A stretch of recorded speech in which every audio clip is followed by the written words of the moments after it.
Making a list, checking it twice, trying to find out who's naughty or nice. Hello everyone, my name is Daniel Petry, and today I will be talking to you about why lying to kids about Santa Claus is a good thing.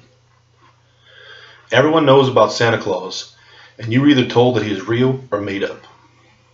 Let's begin by talking about how Santa Claus got his start. St. Nicholas, later known as Santa Claus, got his debut into American popular culture in the 19th century due to the significant influence of the 1823 poem, A Visit from St. Nicholas. The name Santa Claus evolved from St. Nicholas' Dutch nickname, Sinterklaas, a shortened form of St. Nicholas. The original date that honored St. Nicholas was December 6th, the date of his death. This was traditionally considered a lucky day to make large purchases or to get married. In the early 19th century was when gift giving started, specifically to young children. Stores began to advertise Christmas shopping in the 1820s, and by the 1840s, newspapers were creating separate sections for holiday advertisements. In the early 1890s, the Salvation Army started dressing up unemployed men in Santa Claus suits to solicit donations in the streets of New York. They needed the money to pay for Christmas meals they provided to needy families. They have been on street corners everywhere ringing bells ever since. Now we'll be talking about why you should lie to your kids and tell them Santa Claus is real. Kids up to 4, 5, 6, and 7 live in what we call fantasy life magic years, says Dr. Benjamin Siegel, professor of pediatrics and psychiatry at the Boston University School of Medicine.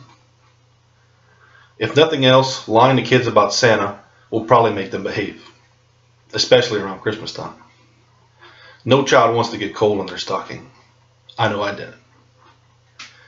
Basically, Santa is a jolly man in a suit with a whole bunch of helpers and brings presents to children that behave.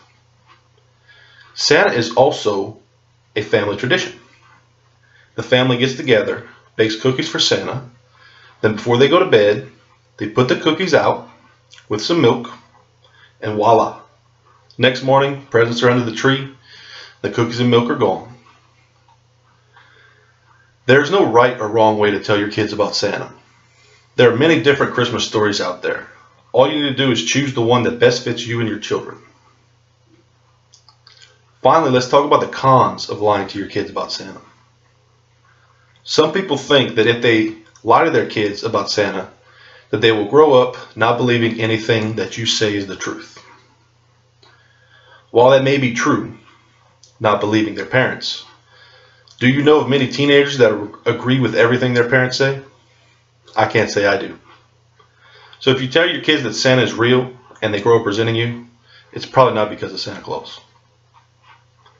Dr. Benjamin Siegel, professor of pediatrics and psychiatry at the Boston University School of Medicine, says that most children find out on their own that Santa does not exist around the age of 7 or 8. Another reason people don't like parents lying to their kids about Santa is that they are taking the Christ out of Christmas.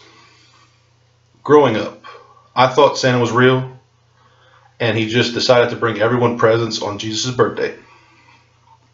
Every year we would either go to midnight mass or early mass on the 25th, then go back to the house and open presents.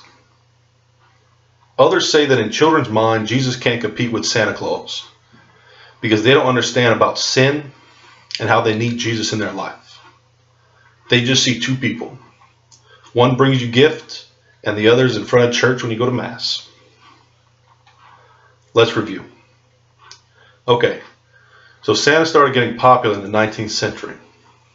Kids from 4 to 7 live in what's called a fantasy life magic years, which is when the imagination is the most important aspect of their life. And I believe that it is good to lie to children about Santa. But there are some people out there that don't agree with me. I will leave it up to you to decide. Just remember, Santa's watching.